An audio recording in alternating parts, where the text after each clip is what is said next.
जय जगन्नाथ चैनल तरफ समस्त को नमस्कार।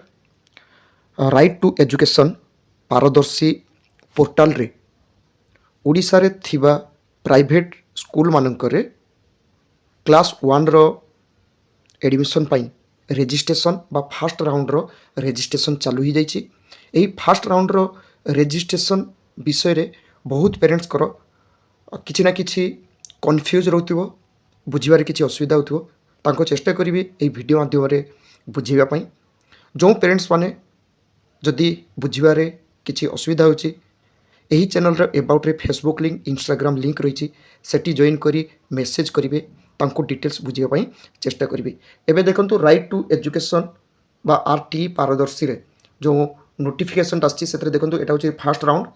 एही फास्ट राउंड 10 फेब्रुआरी 2026 रु 10 मार्च पर्यंत रेजिस्ट्रेशन हबो।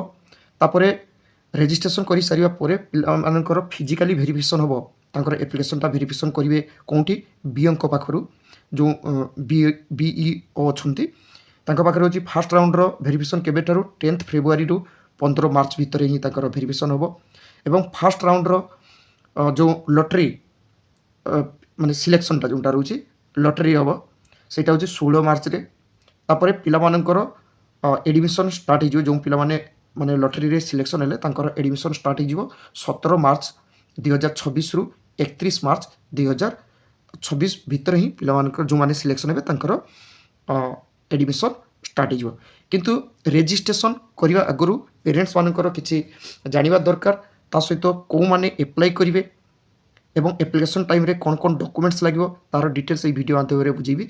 एटा रही फास्ट राउंड, चेष्टा करेंगे फास्ट राउंड रे ही अप्लाई करने, कारण सेकेंड राउंड बेलू आउ सीट थिबो कि नथिबो किछि कहवा संभव नुह। एबे ता सहित ओडिशार थिबा विभिन्न जिल्ला रे कौन स्कूल रे क्लास 1 पाई नाम लेखा जाई परिबो बा रजिस्ट्रेशन करा जाई परिबो तार डिटेल्स मध्ये पिला माने पेरेंट्स माने जानि नेबे। तापरे एप्लाई करेंगे पाखापाखि तांकर एरिया पाखापाखि हो बा जे कौन से जगह को भी से माने जदि एप्लाई करछंती सेठी आगे स्कूल अच्छी कि नहीं, जदि स्कूल अच्छी कौन स्कूल अच्छी तार डिटेल्स मध्य जानि नेबा दरकार। तार केमिति जानिबे सेटा मु देखेबी। एबे देखंतु प्रथमे होचे राइट टू एजुकेशन रो जो ऑफिशियल वेबसाइट अछि सेही वेबसाइट को सर्च करिवे। सेतरे देखंतु जनरल इनफॉरमेशन एठी रहिছে। ई जनरल इनफॉरमेशन टा को टच करेंगे।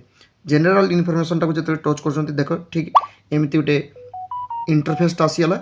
ये कौन करेंगे ये जो रही ना डिस्ट्रिक्ट ये जिलार नाम देवे, जेकोसी माने जे जिला पर एप्लाई करने चाहते से जिलार नामटा देवे। तापर देखिए से अच्छी कि नहीं। सपोज ये मो दिल्ली देखूँ दिल्ली हूँ जाजपुर जाजपुर ये आसीगला। जाजपुर टाक जो टच कर देखूँ तौक को आसीज जाजपुर रे जो जो स्कूल गुड़ाक क्लास 1 पाई आरटी कोटारे एप्लाई बा रजिस्ट्रेशन करियो बा एप्लाई करियो से स्कूल रो नाम सब ये रही। ये देखूँ नाम रही प्रथम ये गुड़ाक सब एपट रोचे स्कूल रो नाम गुड़ाक सब रही। ब्लॉक नाम ये रोचे ब्लॉक ये सब सब जाजपुर भितर रोचे। ये कौन क्लास पाई एप्लाई कर सब रही। ठीक सेमती आ गोटे मुझे देखीदेवी कटक।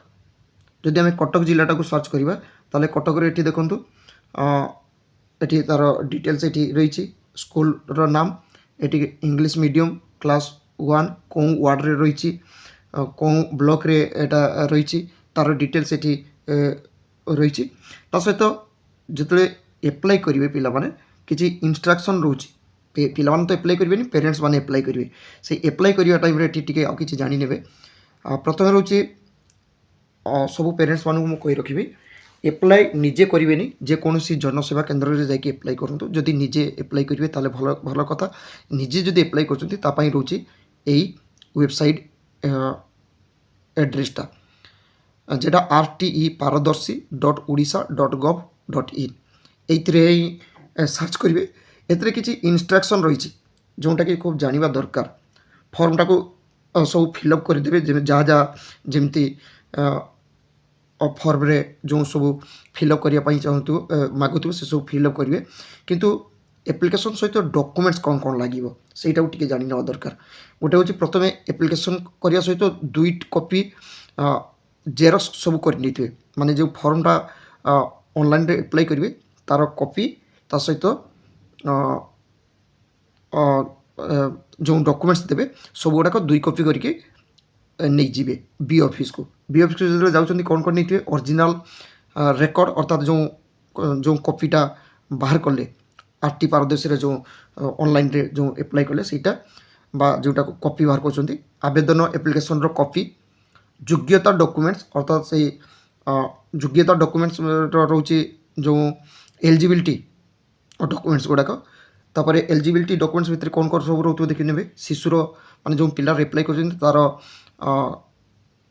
ବାର୍ଥ ସାର୍ଟିଫିକେଟ୍, ତାପରେ ରହୁଛି ମାତା ପିତାଙ୍କର ଠିକଣା ପ୍ରମାଣ ଅର୍ଥାତ୍ ଠିକଣା ପ୍ରମାଣଟା ସେଇ ଆଧାର କାର୍ଡ଼ରେ ଆସିଯିବ ବା ଭୋଟର କାର୍ଡ଼ରେ ହିଁ ରହିଥିବ। ଯଦି ରେସିଡେନ୍ସିଆଲ୍ ସାର୍ଟିଫିକେଟ୍ ବାହାର କରିବେ ସିଏ ବି ଭଲ କଥା। ତା ସହିତ ଯେଉଁମାନଙ୍କର MG যেটা ମନରେଗା ଆଗରୁ କହୁଥିଲେ MGNREGA ସେଇଟା କାର୍ଡ଼ ଥିଲେ ସେଇଟା ନେବେ। BKKY ବିଜୁ କୃଷକ କଲ୍ୟାଣ ହିତାଧିକାରୀ ଯେଉଁ ଯୋଜନା କାର୍ଡ଼ ରହୁଛି ଯେଉଁଟା ବିଜୁ କୃଷକ କଲ୍ୟାଣ ବେନିଫିସିଆରୀ ଯେଉଁ ବା ଯୋଜନା ଯେଉଁ କାର୍ଡ଼ ରହୁଛି ସେଇଟା ନେଇଯାଇଥିବେ ଯଦି ଥିବ। ତା ସହିତ ରାଷ୍ଟ୍ରୀୟ ସ୍ୱାସ୍ଥ୍ୟ ବୀମା ଯୋଜନା ସାର୍ଟିଫିକେଟ୍ ଥିଲେ ନେଇଯିବେ। କିମ୍ବା ଯଦି ତହସିଲ ଅଫିସରୁ ତହସିଲଦାରଙ୍କ ପାଖରୁ ତାଙ୍କର ଇନକମ୍ ମିନିମମ୍ ଇନକମ୍ଟା ଥିବା ଦରକାର। ମିନିମମ୍ ଇନକମ୍ ଏଇ 1 ଲାଖ ଭିତରେ ଥିବା ଦରକାର। ସେମାନେ ସେଟାକୁ ନେଇଯିବେ। 1 ଲାଖରୁ ଆହୁରି କମ୍ ଇନକମ୍ ଥିଲେ ବହୁତ ଭଲ ହେବ। ତା ସହିତ ଯେଉଁମାନଙ୍କର ସରକାରୀ ହସ୍ପିଟାଲରୁ ପ୍ରମାଣପତ୍ର ମିଳିଥିବ ବିକଳାଙ୍ଗତା ମାନେ ଡିଜାବିଲିଟି ବା ଆମର ଦିବ୍ୟାଙ୍ଗ କିମ୍ବା HIV ସାର୍ଟିଫିକେଟ୍ ଥିଲେ ନେଇଯାଇପାରିବେ। ଅର୍ଥାତ୍ ଯେଉଁ ପିଲା HIV କିମ୍ବା ବିକଳାଙ୍ଗ ପ୍ରମାଣିତ ହୋଇଥିବ ସେମାନେ ମଧ୍ୟ ଆପ୍ଲାଏ କରିପାରିବେ। ସେଇ ସାର୍ଟିଫିକେଟ୍ଟା ବି ନେଇଯାଇକି ଯାଇଥିବେ। ତା ସହିତ ଯେଉଁମାନେ ଷ୍ଟ୍ରିଟ୍ ଚିଲଡ୍ରେନ୍ ବା ଯେଉଁମାନେ ଭିକ ମାଗୁଥିବା ଅବସ୍ଥାରେ ଯେଉଁ ପିଲାମାନେ ସବୁ ରାସ୍ତାରେ ବୁଲୁଥାନ୍ତି ସେମାନେ ବି ଯଦି ଆପ୍ଲାଏ କରିବେ ତାହେଲେ ସେମାନେ ତାଙ୍କର ପାଇଁ ଗୋଟେ ସିଟ୍ ମିଳିବ, ସେମାନେ ମଧ୍ୟ ଆପ୍ଲାଏ କରିପାରିବେ। ତା ସହିତ ପ୍ରବାସୀ ଶ୍ରମିକ ଶିଶୁ ଭୂମିହୀନ କୃଷି ଶ୍ରମିକ ବିଜୁ କୃଷକ କଲ୍ୟାଣ କାର୍ଡ଼ ଥିଲେ ସେମାନେ ଆପ୍ଲାଏ କରିପାରିବେ। ଯେଉଁମାନଙ୍କ ପାଖରେ ରାସ୍ତା ଏବଂ ନିର୍ମାଣ ଶ୍ରମିକ ଶିଶୁ ନିର୍ମାଣ ଶ୍ରମିକ କାର୍ଡ଼ ଥିଲେ ସେମାନେ ଆପ୍ଲାଏ କରିପାରିବେ। ତା ସହିତ ଯେଉଁମାନେ ଶହୀଦ ହେଇଥିବେ ଯଦି କୌଣସି ଯେଉଁ ଡେଥ୍ ସାର୍ଟିଫିକେଟ୍ ଯେଉଁମାନେ ଅର୍ଥାତ୍ ଶହୀଦ ହେଇଥିବେ ଯେକୌଣସି ଆମର ଇଣ୍ଡିଆରେ ଯେଉଁ ୱାର୍ ହେଉଛି ସେଇ ଟାଇମ୍ରେ ଯେଉଁମାନେ ଶହୀଦ ହେଉଛନ୍ତି ତାଙ୍କ ଯେଉଁ ସାର୍ଟିଫିକେଟ୍ ପିଲାମାନଙ୍କୁ ମିଳିଥାଏ ସେଇଥିରେ ମଧ୍ୟ ସେମାନେ ଆପ୍ଲାଏ କରିପାରିବେ। ତାହେଲେ ଆପ୍ଲାଏ କରିବା ଟାଇମ୍ରେ ଯେଉଁ ସାର୍ଟିଫିକେଟ୍ ଦେବା ପାଇଁ ପଡ଼ିବ ତା'ର ଡିଟେଲ୍ସ ଏବଂ କେଉଁ ଡିଷ୍ଟ୍ରିକ୍ଟରେ କ'ଣ ସ୍କୁଲ୍ ରହିଛି ତା'ର ଡିଟେଲ୍ସ ଭିଡ଼ିଓ ମାଧ୍ୟମରେ ବୁଝେଇ ପାରିଛି। Thank you. ଜୟ ଜଗନ୍ନାଥ।